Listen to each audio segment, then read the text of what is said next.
ఇలా కాంబినేషన్లో తింటే మాత్రం టేస్ట్ మాత్రం నెక్స్ట్ లెవెల్ ఉంటుంది. తప్పకుండా ట్రై చేయండి అండ్ వీడియో ఎండ్ వరకు చూడండి. 2 కప్పుల కందిపప్పు వేసుకొని ఇలా కడుక్కొని ఫ్రెష్ వాటర్ వేసుకొని ఒక 15 నిమిషాలు పక్కన పెట్టుకోండి. ఇలా పచ్చి మామిడికాయని పొట్టు తీసుకొని చిన్న చిన్న ముక్కలుగా కట్ చేసుకొని పక్కన పెట్టుకోవాలి.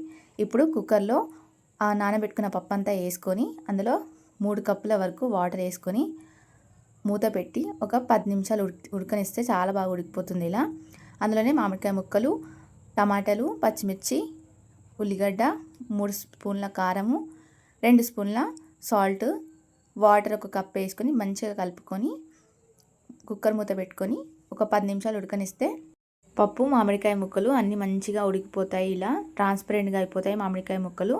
సో ఇలా ఇంకొక కడాయి పెట్టుకొని అందులో ఆవాలు, జీలకర్ర, ఎల్లిపాయలు, ఎండుమిర్చి, కరివేపాకు, పసుపు వేసుకొని తాలింపుకి మంచిగా కలుపుకొని పోపు పెట్టుకున్నట్టు ఆ పప్పులో వేసుకొని బాగా కలుపుకొని వేడి వేడిగా పాపడాలతో వేడి వేడి అన్నంలో కలుపుకొని తింటే ఉంటుంది. నాకైతే చాలా ఇష్టం పప్పుచారు. మీకు ఇష్టమా? సో డెఫినెట్గా ట్రై చేయండి. ఇలా టేస్ట్ మాత్రం చాలా బాగుంది. అండ్ పాపడాలు, ఆ పప్పుచారు, మామిడికాయ ముక్కలు మధ్య మధ్యలో కలుపుకొని తింటే ఉంటుంది, కిరాగా ఉంటుంది. సో డెఫినెట్గా మీరు ట్రై చేయండి.